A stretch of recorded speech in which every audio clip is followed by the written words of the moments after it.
관절염이 늦춰주는데 가장 도움이 되는 것은 허벅지 근육의 강화이기 때문에 레그 프레스, 레그 익스텐션 같이 무릎을 펼 때 추가되는 운동 기구들, 그런 운동을 해서 허벅지 주위 근육이 강화가 될수록 관절염의 진행을 늦추는데 가장 도움이 되는 환자분이 하실 수 있는 좋은 치료가 되겠습니다.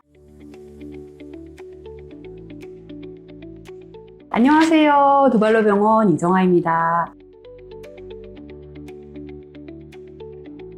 퇴행성 관절염이라는 병은 중년 이후 노년기가 되면서 일생 동안 열심히 사시면서 평생 이제 체중이 실려서 무릎의 퇴행성 관절염 같은 경우에는 체중을 받는 부위이기 때문에 계속 체중이 실리면서 구부렸다 폈다 하는 것이 몇십 년 동안 계속되면서 마모가 일어나서 연골이 닳아서 얇아지는 병을 퇴행성 관절염이라고 합니다. 뼈에 붙어있는 얇은 관절 연골이 닳아서 얇아지면서 그 연골 조각들이 닳아서 나오게 되고 그것들이 이제 또 염증 세포를 몰려들게 하고 염증 반응이 일어나면서 아파서 퇴행성 관절염이라고 하는 이름이 기는 했지만 기본적으로는 연골이 닳아서 얇아지는 병을 퇴행성 관절염이라고 합니다. 퇴행성 관절염은 엑스레이로는 보통은 켈그렌 로렌스라고 해서 1, 2, 3, 4기로 보통 많이들 그레이드를 나누고 연골 남아있는 두께가 어느 정도 남아있는 초기 관절염에서는 보통은 약물 치료나 진행을 늦춰줄 수 있는 운동 치료, 물리치료 이런 것들로 관리를 하면서 지내시다가 그런 것들도 효과가 없게 많이 아프신 분들, 그 다음 단계에서는 이제 무릎에 직접 맞는 주사 치료 같은 걸 해볼 수도 있겠고, 초기 중기에는 이제 주사 치료나 아니면은 이제 많이 들어보셨던 줄기세포 치료 같은 것들도 있을 수가 있겠고요. 주사 치료에도 여러 가지 종류가 있고, 줄기세포도 주사로만 하는 자가줄기세포 이식수 같은 경우에는 자기 골반에서 줄기세포를 채취에다가 무릎에 주사로 간단하게 넣는 줄기세포도 있겠고, 아니면 다른 사람의 재대혈에서 가져온 줄기세포 같은 경우에는 간단하게 관절경으로 가능하긴 하지만 어쨌든 마취가 필요한 줄기세포 시술이나 수술이 있을 수가 있겠고요. 그 다음 단계에서 이제 중기에서 말기로 넘어가게 되면서는 이제 수술적인 치료를 고려하게 될 수 있겠습니다. 퇴행성 관절염의 수술적 치료도 역시 굉장히 여러 가지가 있을 수 있는데요. 아까 말씀드렸던 관절경을 이용한 줄기세포 수술도 있을 수가 있겠고, 관절경으로 또 하실 수 있는 간단한 미세천공 수술이라던가 자가골 연골 이식수 같은 여러 가지 또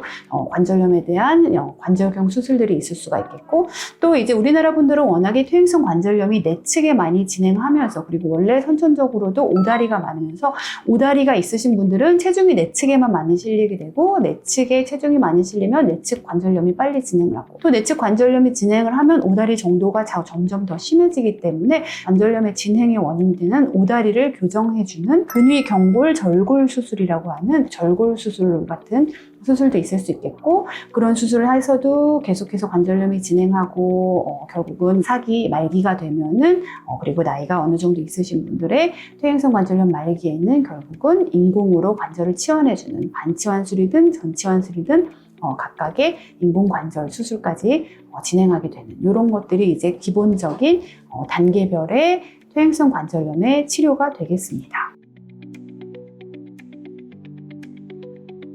가장 처음에 말씀드렸던 약물 치료 같은 경우에는 기본적으로 가장 정형외과 약의 사실은 90% 이상은 진통소염제입니다. 진통소염제는 통증만 낫게 하는 거니까 나는 드시지 않겠다 이러신 분들 물론 계시고 하시는데, 말씀드렸듯이 기본적으로 퇴행성 관절염의 근본적인 병의 원인은 연골이 닳아서 얇아지면서 생기는 병이긴 하지만, 그런 연골 조각들이 닳아서 마모되면서 나온 연골세포들이 또 염증 반응을 일으키고, 결국 염증 반응을 일으킨 것 때문에 통증이 심하신 거고, 관절염이란 병이 결국은 아픈 것이 문제가 되는 병이고, 아파서 삶의 질을 떨어뜨리는 것이 문제가 되는 거기 때문에 진통소염제의 가장 흔한 너무 장기 복용했을 때의 어르신들에게서의 또 문제를 일으키는 합병증 부작용으로는 소화 위장관 부작용이라서 속이 쓰리시다거나 위장관 출혈을 일으키거나 하는 그런 것인 건데요. 그래서 물론 속이 쓰리시고 이러신 분들은 약을 더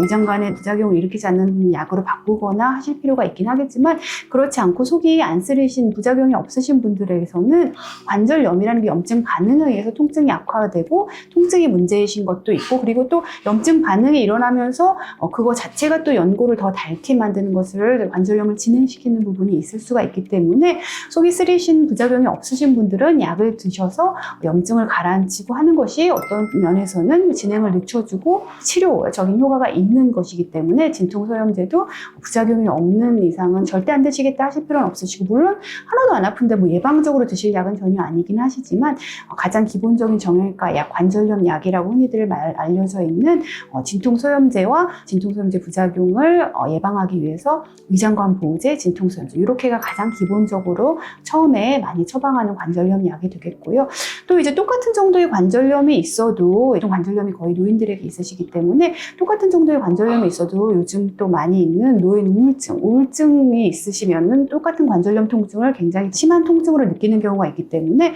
관절염 환자에 있어서 항우울제를 같이 하는 것이 통증 완화에 많이 효과가 있다고도 많은 연구가 되어 있고요. 그래서 그런 것들이 이제 환자분들과 잘 의사가 면담을 해서 필요한 경우는 항우울제도 같이 처방하는 경우가 있고요. 퇴행성 관절염이 있으신 노인분들은 척추도 같이 안 좋으신 분들이 많아요. 그래서 척추관 협착증이 무릎의 관절염과 동반되어 있어요. 각각의 다른 병인 건데요. 어쨌든 다른 병에 같이 있으신 분들이 많이 있으시고,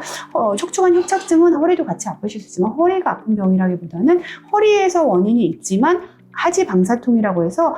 허리에서 다리로 가는 신경이 눌려서 다리가 아픈 병이기 때문에 하지 방사통, 척추관 협착증이 원인이 돼서 하지 방사통이 같이 동반되어 있어서 심하신 분들은 똑같은 정도의 무릎 관절염 등 통증이 악화되면서 느끼실 수가 있어요. 노인의 척추관 협착증이 관절염과 동반되어 있는 경우에는 그것에 의한 통증이 관절염 통증을 더 악화시키는 경향이 있기 때문에 그런 경우에는 신경이 눌린 것을 완화시켜주는 신경계에 작용하는 약을 또 같이 쓰기도 합니다. 그래서 가장 관절염의 기본적인 약은 진통소염제와 위장관 보호제가 되겠지만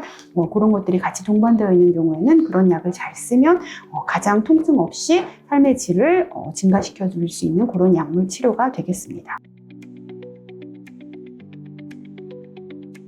체중이 실리는 운동을 많이 할수록 나쁜 것이 아니냐, 더 연골을 많이 닳게 만드는 것이 아니냐. 기본적으로 체중이 많이 실릴수록 그렇게 되는 것은 맞는 얘기이긴 합니다. 무릎이 아프신, 관절염이 꽤 있으신 분들이 사실은 체중이 실리는 운동보다 러닝이나 등산이나 이런 운동들보다는 유산소를 꼭 하고 싶으시다면 자전거 타기나 수영 같은 체중이 덜 실리는 운동, 무릎에는 체중이 덜 실리는 운동을 하는 게 좋고요. 똑같은 정도의 관절염이 있어도 가장 중요한 건 대퇴사두근이라는 허벅지 앞쪽의 근육인데요. 주변의 햄스트링이나 아래쪽 근육도 마찬가지로 무릎 주위의 근육이 강화가 되면 똑같은 정도의 관절염이 있어도 훨씬 덜 아파지시고, 현재 있는 관절염이 기본적으로 일상생활을 하면서 결국은 체중이 무릎에 하나도 안 실릴 수는 없기 때문에 그런 체중 실리는 일상생활을 하시고 그런 운동을 하실 때 똑같은 정도의 관절염이 있어도 근육이 굉장히 많이 좋으신 분과 근육이 굉장히 없으신 노인분들, 특히 근감수증이 계속 나이가 들면서 진행을 하기 때문에 근육이 없으신 분들은 똑같은 정도의 관절염이 있어도 훨씬 더 많이 아파하시고, 근육이 좋으신 분들은